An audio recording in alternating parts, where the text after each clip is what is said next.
I want to bring in our other guest for the evening, the Honorable Bill de Blasio, former mayor of New York City, on this august day. Mr. Mayor, thank you for joining. Before we talk about the mayoral race, you ran for president. You presided over a government with $1 billion in Homeland Security budget. So you're and have been a friend of Israel for a long time. How do you view the current discussion about both the proper, whether it was proper for the president to do what he did, and then I never asked two-part questions, but here I go. And how do you feel about the current debate about whether the mission was as effective as the president said it was? First point, great to be here, by the way, Mark. Thank you. I appreciate what you are doing with this community. First point, War Powers Act, what we learned after Vietnam, and I hope we learned after Iraq.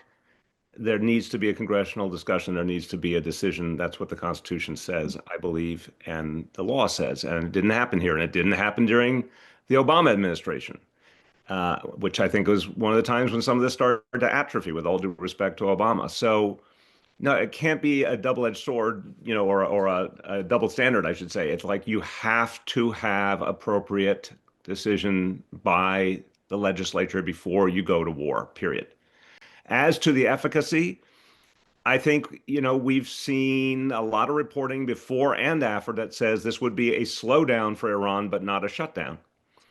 And that's going to really be, I think, a big question going forward. Was it worth all that? Did it get us enough? What I think is worth it, and I have to say I appreciate Trump's sense of strategy here, is if you're the Iranian leadership now, you have to be scared of your own shadow, both in terms of your own survival, but also all your allies who have, seen themselves degraded.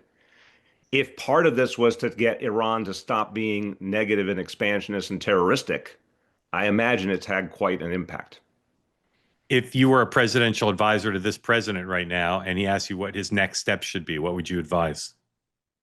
I would advise that there's not going to be a regime change in Iran. There's no context. When you look at all the other places where there's been regime change, it's because there's a strong organized movement already engaged. Doesn't exist, unfortunately, in Iran. There is a huge amount of protest and disgust with the regime, but it's not organized. And I would advise no further military action unless you go back to the Congress.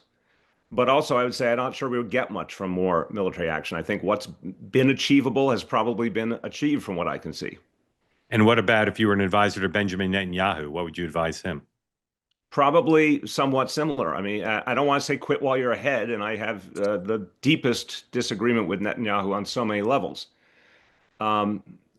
Look, to the extent the idea was to stop the adventurism and terrorism backed by Iran and to slow down their nuclear program, I think he can claim some measure of success.